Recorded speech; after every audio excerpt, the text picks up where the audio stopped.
one of the most important parts of true crime and missing persons work is learning from the people who dedicate their lives to it. Welcome to a new series called Exhuming the Truth presents Field Notes. My name is Asha Carmody, and this is a series where we speak with professionals from across these fields to better understand the work, the challenges, and the human side behind it all. Hi guys, and welcome. This is so exciting. It's been in the making for a while. We have different intro music, a different intro segment, and this whole thing is a new segment, and it's going to be part of its own season. So all of our exciting new interviews with all of these incredible people are going to be part of Exhuming the Truth presents Field Notes.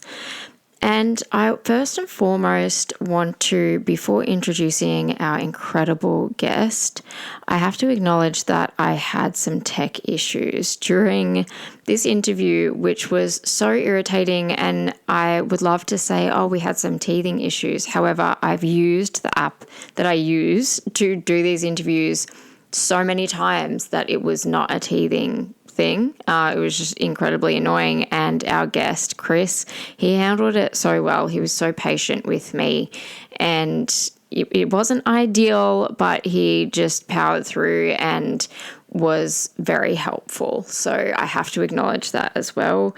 But before we jump into it, I've actually split this chat with Chris into two parts, and that was mainly because of the tech issues I was having, but also then I thought it's actually a great way to kind of start the segment with something a little bit shorter at the start, so you can get a taste for it. And then part two of our chat with Chris, it goes for about an hour, and I have to say that I learnt so much in our conversation with Chris. And while I'm always expecting to learn new things when I talk to new people, there were so many things that Chris opened my eyes to, which I think you guys, you're going to love this, hands down, this conversation and listening to Chris. And I think honestly, you're going to walk away learning a lot as well.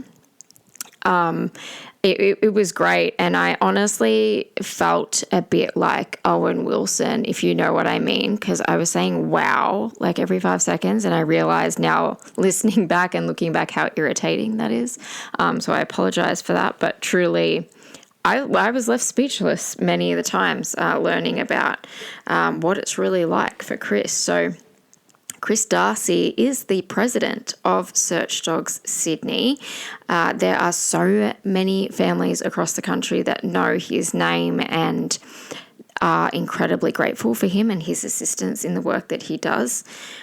Search Dogs and their handlers are often working kind of quietly behind the scenes, but they're doing a lot of work, and their role is absolutely critical. And whether it's assisting with missing persons investigations, they do locating vulnerable people who are very much alive. They support, emergency response efforts and contribute to really critical times where I guess every minute matters. And these teams bring together training and science even, as well as dedication and an incredible partnership between human handler and their dog. And as many of you know, through my own forensic and advocacy work, missing persons cases is something that I care deeply about. And there's just so many, I would say, in excess of families searching for answers, and they're just living through unimaginable certainty. And having people like Chris behind them, and something that we found we could agree on mutually from a working perspective is our work is so niche in the fact that, we sign on with you families and want to help you, and we're there from beginning to end. And, it might be no result, it might be a tragic result, or it might be something that is a matter of months or even years, but we are still in contact with families doing the best we can. But Chris, he brings so much to this conversation, so many years of experience and insight.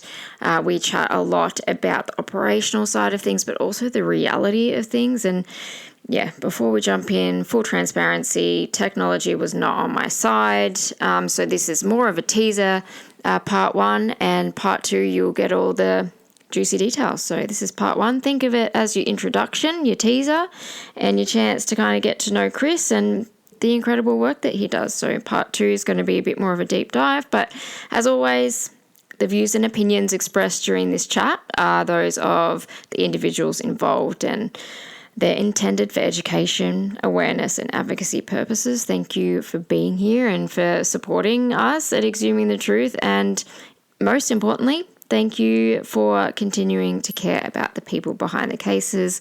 Let's get into it, part one of our conversation with Chris Darcy from Search Dogs Sydney.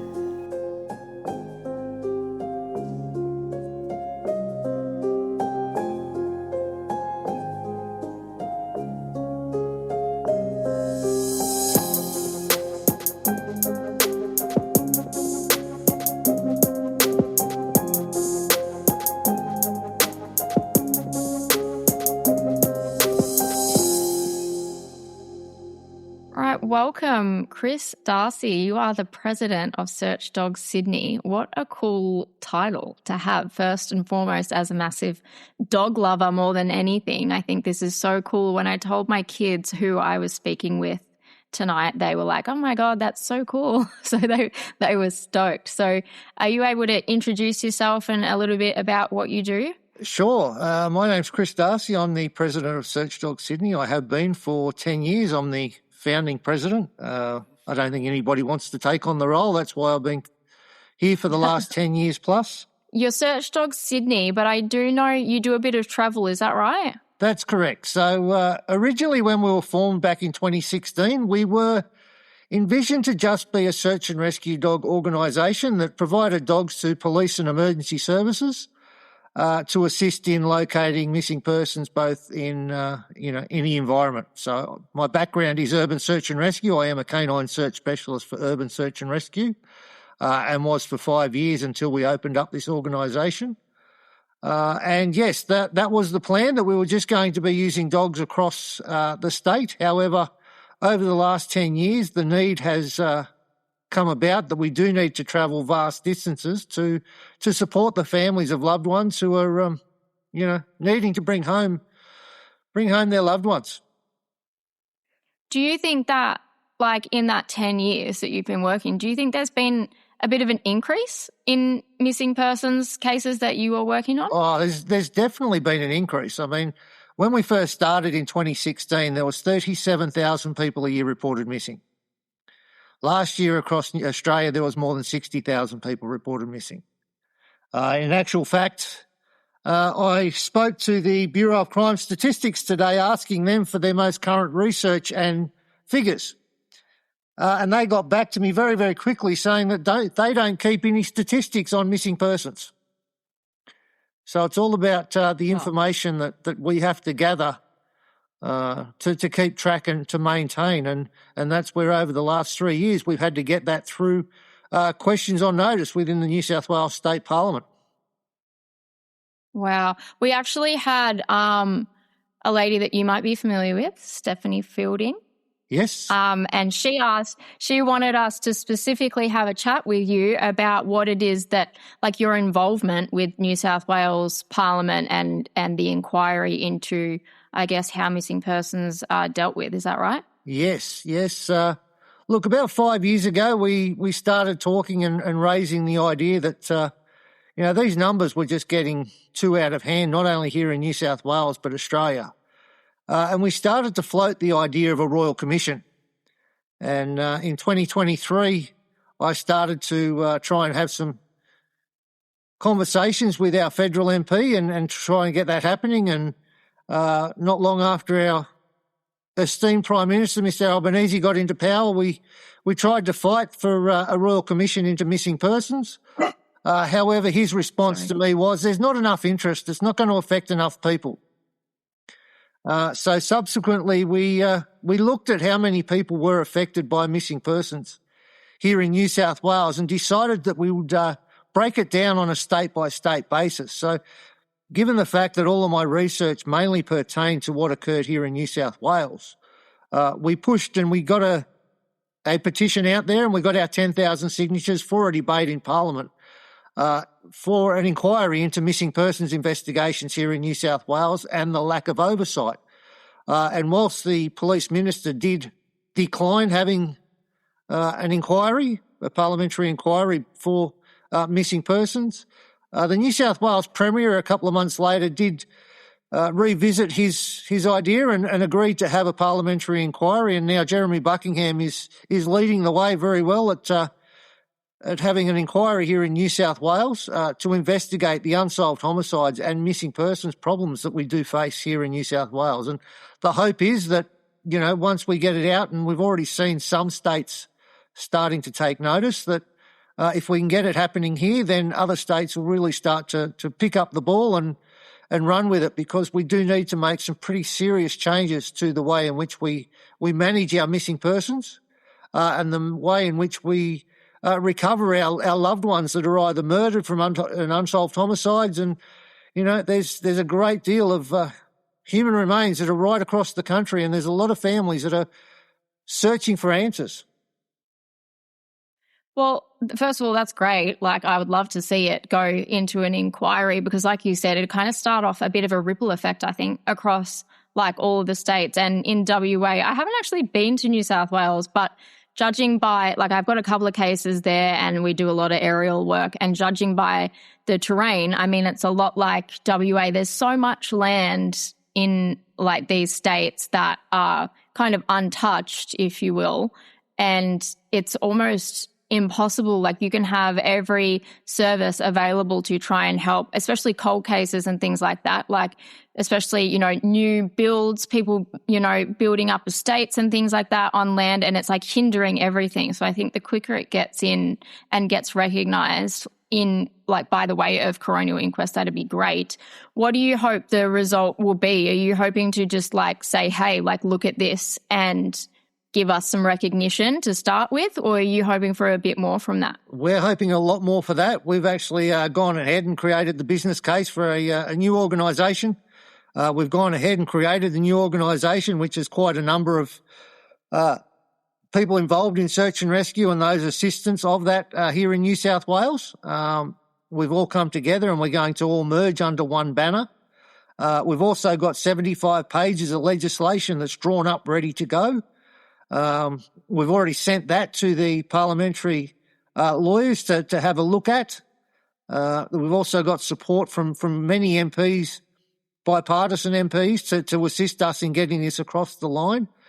And it's families as well that are supporting the changes that do need to occur. And whilst they can't be vocal, there's a lot of police officers behind the scenes that are also hoping that we get this across the line, because it will take a lot of the workload off a lot of people and also provide families with a lot of avenues to help locate their missing loved ones. Yeah, absolutely. And I know that a lot of the frustration with families, and often rightly so, but a lot of the frustration can fall onto police, but they just don't have the resources to work full time on, say, cold cases or missing persons and things like that. So I can imagine that there would be quite a decent amount of them who've kind of seen these things go cold and not been able to solve them also feel that same frustration. So I think it would be a benefit to many, many, many people, particularly families, but also services. Yeah, I mean, look, Frank Sanvitali is a prime example of that resource. And look, Frank was the chief investigator with Damien Loon to arrest the suspect in the murder of Cheryl Grimmer.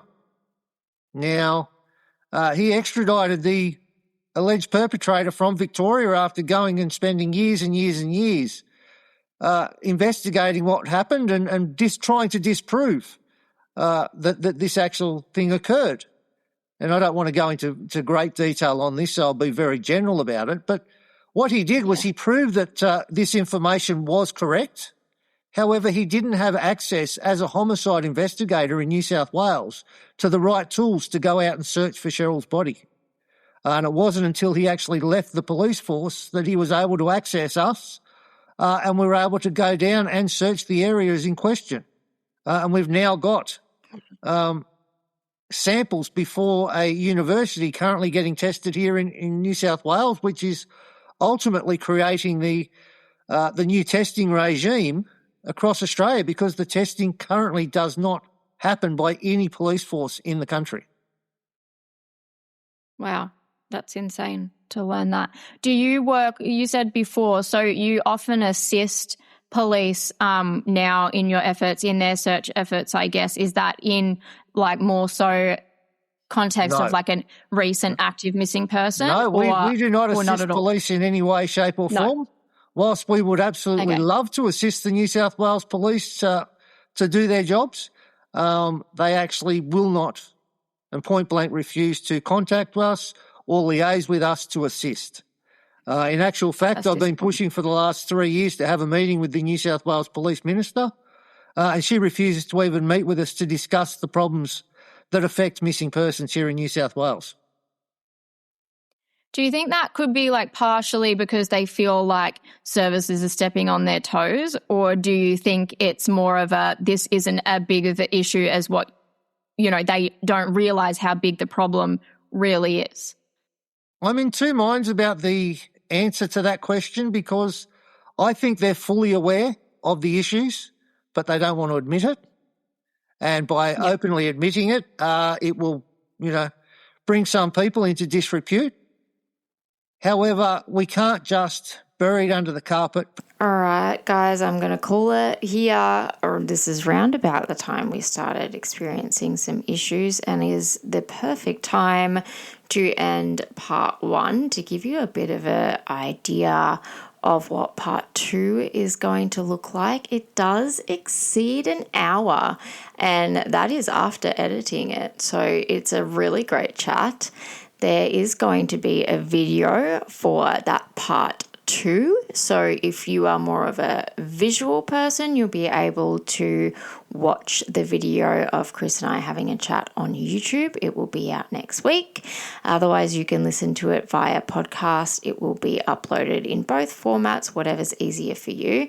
I'd like to thank Chris again. He is just an incredible man, and I feel really privileged to be able to have spoken with him. And I know you guys are just going to love part 2 because we go into a lot of detail. I ask a lot of questions. And thank you so much for being here in this very first episode of Exhuming the Truth presents Field Notes. My name is Asha Carmody. I am a forensic scientist and a criminologist, and I hope you have enjoyed it here. If so, please subscribe to all of our channels across social media. You can support our work on our Facebook page for $1.49 per month. And as always, stay safe.